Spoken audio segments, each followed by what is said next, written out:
el Ayuntamiento de Puebla no puede permitir que hechos ilegales, estamos hablando de ilegalidad, no de posturas personales, ni siquiera de la Asamblea Nacional del Agua, que estas acciones violenten el derecho humano al agua, al saneamiento y sobre todo al de la salud. ¿Cómo es que se permite eso? ¿Cómo es que independientemente de que la concesionaria había dicho a principios de la pandemia, dijo durante la pandemia no vamos a cortar ni agua ni drenaje?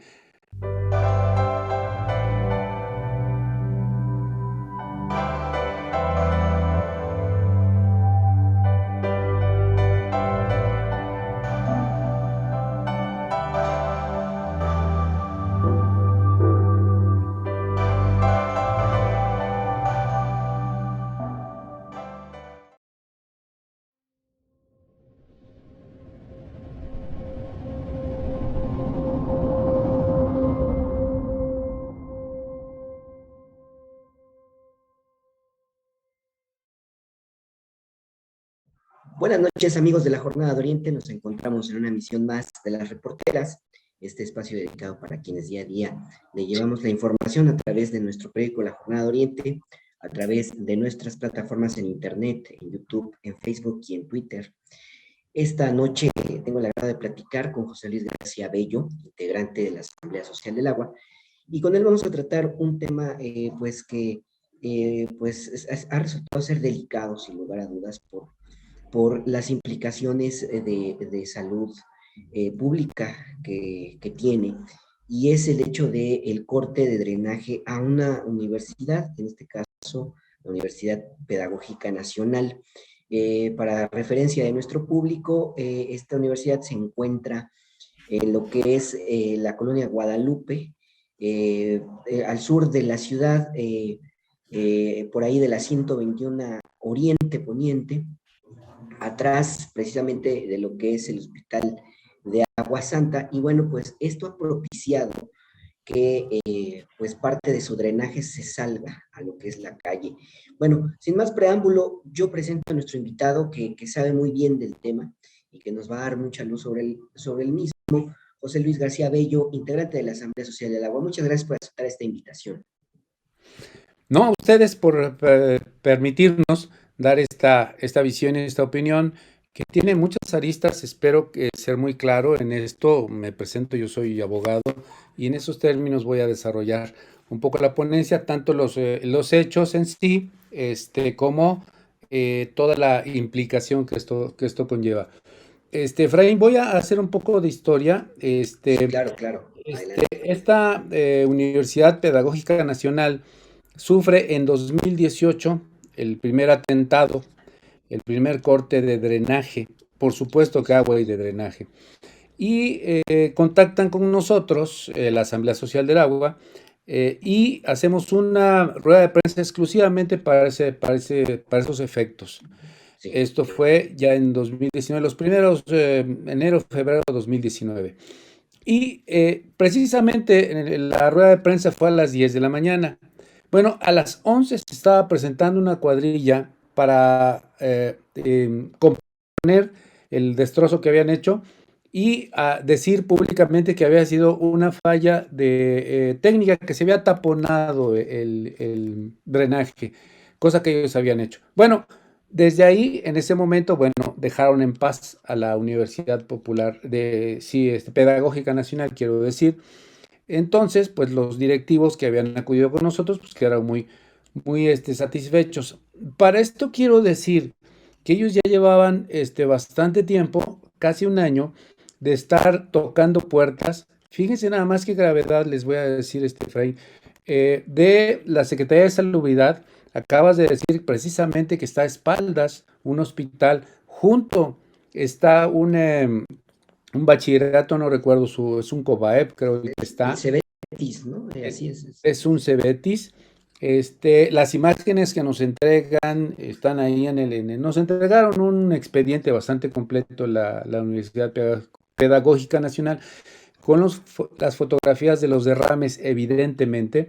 Es una universidad que entre personal docente y alumnos llega a los 1000 personas, que imagínense 1000 personas haciendo uso al menos de los servicios sanitarios, Imagínense este problema. Y estamos hablando aquí de varias violaciones en un Estado de Derecho a dos elementos fundamentales, dos derechos humanos, el del agua y el saneamiento y el de la salud. Y el de la salud no solo de una persona cuando cortan a una familia, sino de toda una colonia, de una institución académica, de otra institución académica, junto del hospital. Bueno, y aquí nos preguntamos nosotros, y lo dijimos en aquella rueda de prensa, y ahora lo volvimos a decir, hicimos otra rueda de prensa, ya a título personal, porque esta vez, lo tengo que decir, no acudieron con nosotros los directivos, no sabemos por qué, pero aún así, pues es una cuestión pública.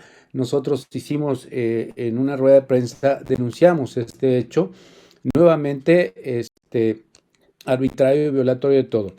Y aquí quiero decirte, Efraín, y a todo el público que hemos estado nosotros inquiriéndole como Asamblea Social del Agua al SOAPAP, que es la autoridad rectora.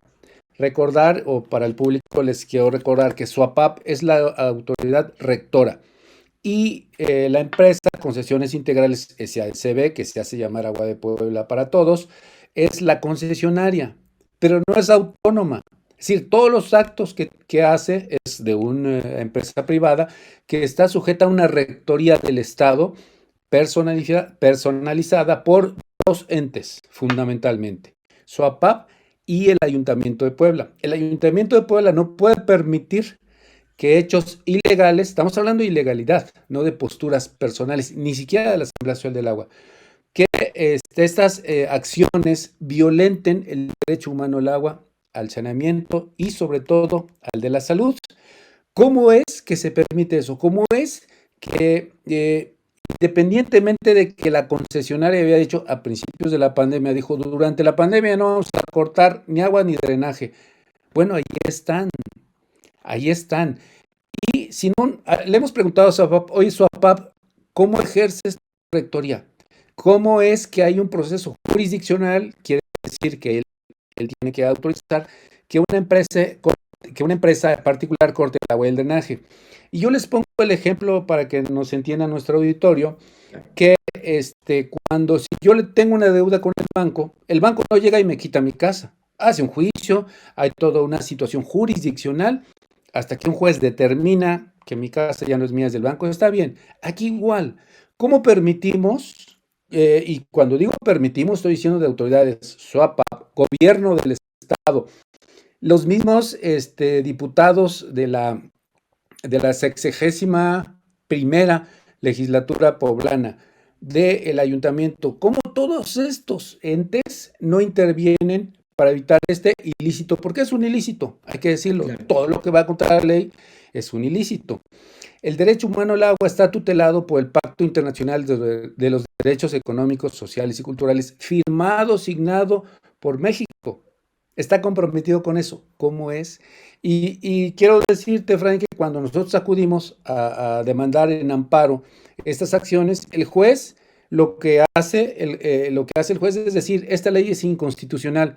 Pero le recuerdo a nuestro público que cuando un amparista acude ante sede judicial, el efecto de inconstitucionalidad solo es aplicable al que demanda, no a la ley. Pero el juez lo está diciendo en todos estos amparos que llevamos ganados que la ley es inconstitucional. ¿Cómo permite el gobierno de Puebla? ¿Cómo permite el ayuntamiento de Puebla? ¿Cómo permite SOAPAP? ¿Cómo permite la legislatura local? Todos estos ilícitos, todas estas violaciones a los compromisos adquiridos por México, porque son vinculatorios. El derecho humano al agua es vinculatorio. ¿Cómo lo permitimos? Permítame hacer una pausa Adelante, para, Efraín. para hacer algunas precisiones y bueno, pues también para recordar a nuestro público que esta noche en las reporteras estamos platicando con José Luis García Bello, integrante de la Asamblea Social del Agua. Estamos hablando de un tema delicado que es pues el corte a una institución educativa, el corte de drenaje por este adeudo que más adelante le preguntaré de cuánto es a concesiones integrales y bueno, en primera instancia aclarar, esta institución es privada, o es pública, y por otro lado, ya desde el punto de vista jurídico, sabemos que los cortes son ilegales. Sí, sí, sí, por supuesto. Son ilegales porque recordar que la Constitución Política de los Estados Unidos Mexicanos dice en su artículo primero que se van a tutelar todos los derechos que consagra la Constitución y la de los pactos internacionales firmadas por México. Bueno, este es un pacto internacional firmado por México. ¿Cómo es que esta violación flagrante al artículo 1 primero de la Constitución Política de los Estados Unidos Mexicanos y la 12 en el Estado de Puebla, sea permitida, bueno, yo diría que hasta provocada en cierto momento por las autoridades? Porque recordarle aquí al público, a nuestro público, que en 2012, que se reconocen los derechos humanos en la Constitución Política Federal de los Estados Unidos Mexicanos, Puebla se tardó hasta 2017 y fuimos nosotros, la Asamblea Ciudadana y muchos otros actores que intervinieron y presionaron para que se reconociera hasta 2017, febrero de 2017, en la Constitución poblana el derecho humano al agua. Bueno, está bien, se tardaron lo que ustedes quieran, pero ya está en las dos constituciones, federal y estatal. ¿Qué esperan nuestras autoridades para defender a los ciudadanos de esto? Y estamos hablando de una institución que es pública, que tiene un presupuesto, pero no tiene un presupuesto para estos saqueos, porque lo que hemos nosotros, y nos ha dado la razón el juez, denunciado en este caso y en todos los casos, son tarifas arbitrarias, excesivas, exorbitantes, y además, Efraín y público, sin sustento. El mío es un caso, aquí yo estoy amparado incluso, aquí en Valle Dorado, que es estrato 6, se pagaban 200 pesos bimestrales, o sea, 100 pesos mensuales.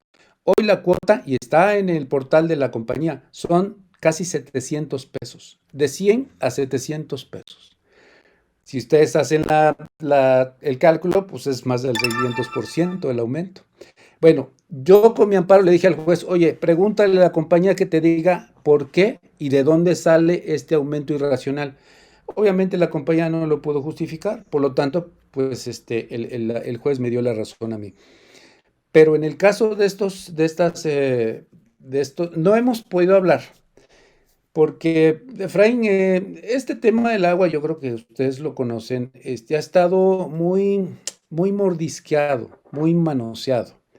Hay gente que ha tomado esta bandera para fines no precisamente del pueblo, ¿no? Entonces, quizás por eso entendemos que las autoridades administrativas de la universidad pues están como que recelosas, a lo mejor no saben con quién, o a lo mejor les dijeron no vayan con nadie, pero no vayan con nadie, pero que les arreglaran el asunto. Pero no a ellos, a toda la ciudadanía. Hoy Puebla, la ciudad de Puebla, vive un estado, y se ha dicho a nivel nacional, de un estado salvaje, un estado impensable. Cuando alguien nos pregunta, recordar que en el año pasado vino el relator especial para Naciones Unidas, Pedro Arrojo Agudo, y él decía, es horroroso que en México no solo corten el agua, sino el drenaje, ¿no? Y creo que Puebla es de las pocas ciudades que cortan el drenaje, si no es que la única. No sé de ninguna otra más. Sí hay algunas otras donde está privatizado y cortan el agua, Saltillo, por ejemplo, pero que corte el drenaje, creo que nada más Puebla, Efraín y amigos y amigas. Correcto. Bien, Sí. y en este sentido, o sea, podemos saber si es pública o privada esta institución, digo, más allá de que sabemos que es una universidad, una institución educativa, no sé si tenga el dato. Sí, sí, de hecho, estaba precisamente revisando Sí, el expediente que nos dieron. Dice, es una institución pública es de pública. educación superior que respeta la dignidad humana con calidad y responsabilidad. Bueno, esta es su misión y ya es un poquito más Sí. larga y no se los digo. Pero de Entonces, entrada, ahí está la respuesta, ¿no? peor aún porque no está yendo contra particulares, sino contra una institución del Estado.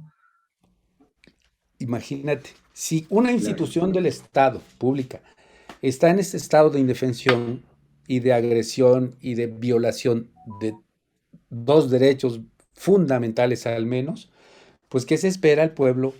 O sea, ¿dónde están nuestras autoridades? ¿Dónde están nuestros representantes? ¿No? Esto, Bien.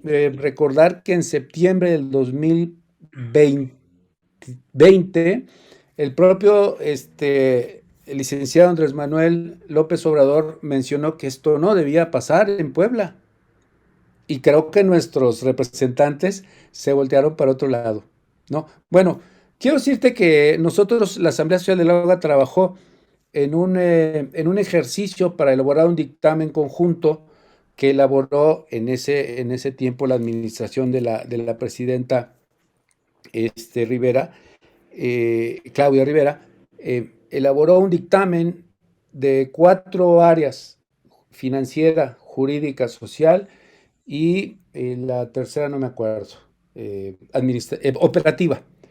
Bueno, los 13 elementos, los 3 áreas mostraban violaciones terribles. Se entregó a la 60ª legislatura en ese momento, en junio de 2019. ¿Qué hicieron? La metieron ahí abajo. ¿Quién la metió?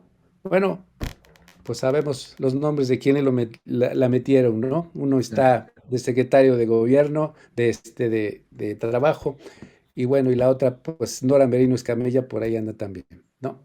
Muy Nos bien. ignoraron y nos cerraron la puerta, Frank. Pero bueno, con esto retomo el tema en cuanto a la necesidad urgentemente de que las autoridades poblanas, incluso federales, pues tomen cartas en el asunto, ¿no? La Asamblea Sí. Social del Agua tiene conocimiento de si hay otras instituciones educativas afectadas, públicas o incluso privadas, por estos cortes ilegales por parte de concesiones integrales. No, tuvimos noticias hace un par de meses de un restaurante que le habían ido también a cerrar su toma. Y aquí lo increíble, Efraín, es que es un derecho humano. Por lo tanto, se podría decir que para las empresas no aplica. Bien, lo cual en esa escuela, en esta universidad, por supuesto que aplica. Pero el hecho de que tengan una deuda no autoriza cortarles el drenaje. No autoriza. Y eso es lo que tuvimos, pero sin que hayan acudido con nosotros, sin que tengamos el dato, mayores datos, Efraín. Correcto. Nos dimos una vuelta por allá por la universidad hace unas semanas y nos dimos cuenta que las aguas negras de la institución se filtran hacia la calle, que lo que ya se había dicho. Sin embargo, bueno, pues, ¿qué implicaciones tiene desde el punto de vista de salud? Ya hablamos un poco de la cuestión del derecho, pero vemos que está este Cebetis atrás, a la vuelta está el Centro Escolar Gustavo Díaz Ordaz. En fin, camina mucha gente por ahí y cuando hay jornadas de vacunación por COVID, también la gente hace filas de ese lado. ¿Qué implicaciones tiene el tener un drenaje prácticamente al aire libre en una calle pavimentada? Que es increíble que este foco de infección, imagínense, de todas maneras es un foco de infección terrible, tú imagínate, o ustedes imagínense ahí quienes nos estén viendo, que en este momento se me daña el drenaje y lo saco a la calle y lo empiezo a tirar a la calle. Bueno, llegaré la autoridad inmediatamente a multarme, a decirme qué pasó.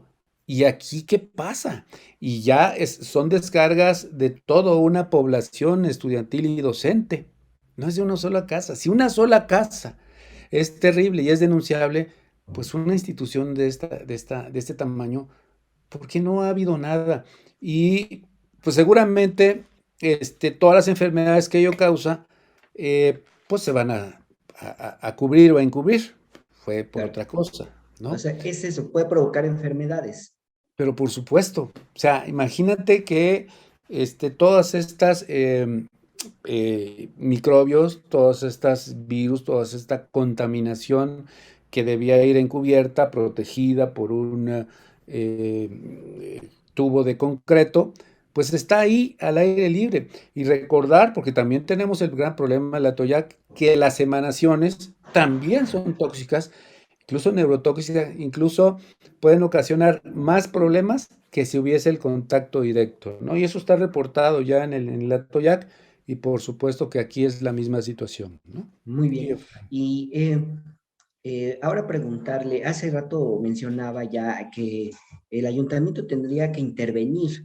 De esta situación que comenta, nos llama mucho la atención la postura que tiene el ayuntamiento, porque por un lado, dice el presidente municipal que no es viable la remunicipalización del agua, perdón, eh, bajo el argumento de que esto generaría una cuestión económica que no tiene dinero el ayuntamiento para eso, en fin, que la empresa pediría dinero por desconocer el convenio que tienen, en este caso con el gobierno estatal.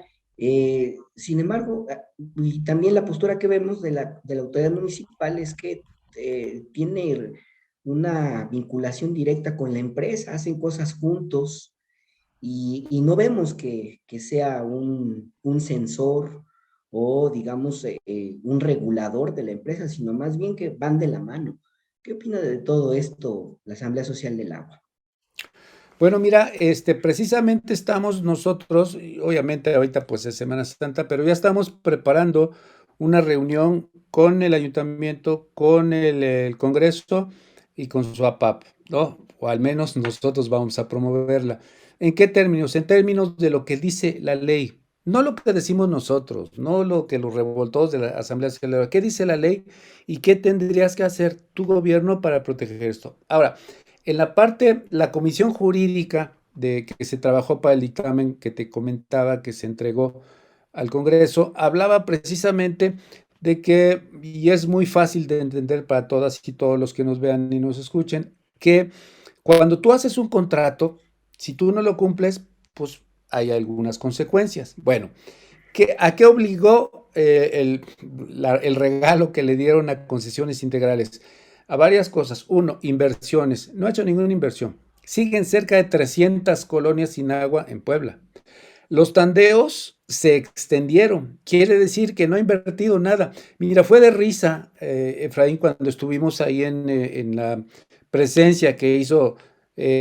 No fue concesiones integrales, curiosamente, fue el director de SOAPAP el que presentó las cifras de la inversión de la empresa y decía, invertí en comprar 300 palas, 400 picos. A ver, por Dios, estos son herramientas que se usan para mantenimiento, esto no es inversión, pero cualquier economista, y ahí está nuestro compañero, el economista, que Castillo Montemayor, que evidentemente dice, bueno, a ver, ¿quién les cree que eso es esta inversión? Bueno, entonces la inversión no ha habido. Estimamos que más del 50%, ponle que el 50% de agua se está yendo en fugas. ¿Por qué se va en fugas? Porque no hay inversión no para tapar una fuguita, sino para reconstruir lo que ya esté de... Bueno, la parte de inversión no la han hecho. La parte de calidad de servicio, pues mucho menos, porque hoy tienen menos agua los poblanos que antes, ¿no? ¿Qué están haciendo? Como se está tirando tanta agua, siguen extrayendo más agua de los mantos freáticos. Ya se quejó la que se está secando, o que ya se secaron sus fuentes. Nialtican dice, oigan, ya no tengo, Nialtica tiene problemas de agua en su propia comunidad, imagínate, ¿no? Bueno, entonces, por esa parte y por estas violaciones a los derechos humanos, o sea, insisto, la parte operativa, bueno, las plantas de tratamiento, recordar que hay ahorita una demanda en proceso por no estar operando las plantas de tratamiento, ¿no? Y entonces, no están tratando el agua, no están invirtiendo. Entonces hay todos los elementos para revocar la concesión sin que nos cueste. Nos han sacado el petate del muerto de que son 3,000 millones de pesos los que tendría que pagar los poblanos de su erario para que recuperáramos la concesión. Pero esto yo le explicaba al público, es muy claro decir, si yo violento un contrato, el contrato se anula porque tiene esas cláusulas, todo contrato tiene esas cláusulas. Entonces es cuestión de aplicar esas cláusulas y le dijimos al gobierno del estado, al Congreso mismo, le dijimos, miren, y si cuesta mucho trabajo, nosotros armamos un grupo de abogados y le entramos a este asunto. No quieren, no quieren. Ya es el petate del muerto, pero elementos para revocar la concesión existen de sobra en todos los rubros que ya he platicado, Efraín. Muy bien, pues seguimos en esta plática con José Luis García Bello, integrante de la Asamblea Social del Agua, y como les decíamos al principio de la charla, estamos hablando del caso de la Universidad Pedagógica Nacional, allá en Guadalupe, la colonia Guadalupe, al sur de la ciudad, a la que le cortaron el drenaje, concesiones integrales. Agua y Eh, drenaje. Así es, agua y drenaje. Y bueno, pues cambiando un poco de tema, pero que tiene mucho que ver. El mes pasado se conmemoró el Día Internacional del Agua. ¿Qué pendientes hay en este tema en México y en Puebla? Porque administraciones van y vienen, pero el agua en la entidad sigue privatizada. Te lo agradezco. El 22 de marzo fue el Día Mundial del Agua. Para esto, nosotros hemos estado haciendo toda una difusión, tanto local como nacional, en términos de que la legislatura federal lleva desde 2012 hasta la fecha que no han emitido la Ley General del Agua. En el transitorio de la ley de 2012 les dio 360 días para hacer la ley. No la han hecho. ¿Por qué no la han hecho? Porque hay demasiados intereses. Uno de ellos es estos, ¿no? O sea, porque además queda claro en todo el mundo, no solo en México, en todo el mundo, los derechos humanos no se pueden convertir en mercancía. Jamás, nunca. O sea, en derecho, puedes, ok, pues celulares, no me gusta este, me voy a otra compañía, sale. Pero agua, si yo no quisiera esta agua, ¿de dónde tomo otra agua? ¿No? Ah, bueno, la compra de pipa sale, pues entonces como ya no les compro agua, llegan y me cortan el drenaje. Entonces, un derecho humano no puede ser negociable. Y por eso nosotros que integramos la Coordinadora Nacional Agua para Todos, Agua para la Vida, que el 4 de febrero de 2019 entregó con cerca de 200,000 firmas para que se promoviera esa iniciativa, se empezó a trabajar y estaba lista para aprobarse, pero llegaron los grandes intereses y dijeron, la sacamos de contexto y la retiraron y ahorita nuevamente estamos impulsando esta ley. Entonces, ya incluso hay una determinación, una sentencia de la Suprema Corte de la Justicia de la Nación en contra de la legislatura, diciéndoles, oigan, pues ya llevan 8 años en falta, ¿cuándo van a cumplir? ¿No? Hay una condena ya. Y ¿para qué? ¿Por qué no lo han hecho? Precisamente por estos asuntos, Efraín y compañeras, compañeros, que esto recortaría el margen de operación a las compañías privadas. Recordar que tuvieron que modificar la ley del agua de Puebla en 2012 para poderle dar entrada a la concesión. Claro, si hubiera habido una ley general de corte federal que lo hubiesen prohibido, pues no lo hubieran podido hacer. Entonces, ese es el gran pendiente y creo que estamos ya tenemos la esperanza de que por el lado ahora del Ejecutivo, no del Legislativo, del Ejecutivo Federal, entre esta iniciativa y por fin el agua sea reconocida como derecho humano y no como mercancía. ¿Y de Entonces, qué ¿cuál es el depende? gran pendiente? Quitarle la etiqueta de mercancía, Efraín. Bueno, pues muchísimas gracias por aceptar esta invitación y el tiempo lamentablemente es corto, pero nos gustaría que nos diera un mensaje final sobre todo lo que hemos estado hablando, la importancia, por supuesto, de la reforma que está pendiente, del Día Mundial del Agua, de todas las anomalías en las que ha incurrido la empresa, concesiones integrales. Una conclusión para nuestro público que estuvo al pendiente de esta entrevista. Muchísimas gracias, Efraín. Pues mira, nosotros lo hemos dicho en repetidas veces y hoy lo voy a remarcar o lo vamos a remarcar. La única forma de salir de estos atropellos son con buenas leyes.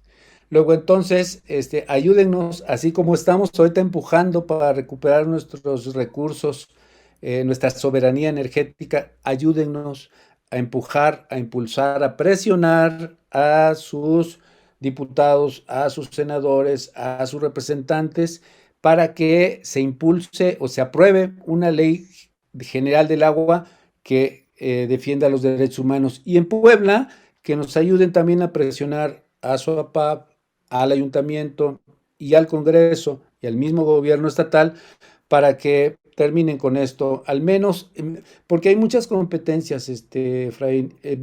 Nosotros estamos ahorita preparando, les decía, una reunión para que se comprometan estos entes a defender el derecho humano al agua. Bueno, ese le pedimos a nuestros compañeros, amigos, amigas que nos ven en este programa, que presionen por ese lado, Efraín. Muchas gracias. No, hombre, muchas gracias. Y bueno, pues a nuestro público que estuvo al pendiente de esta entrevista, muchas gracias. Nos escuchamos y nos vemos en la próxima emisión. Buenas noches, hasta la próxima. Saludos, muchas gracias.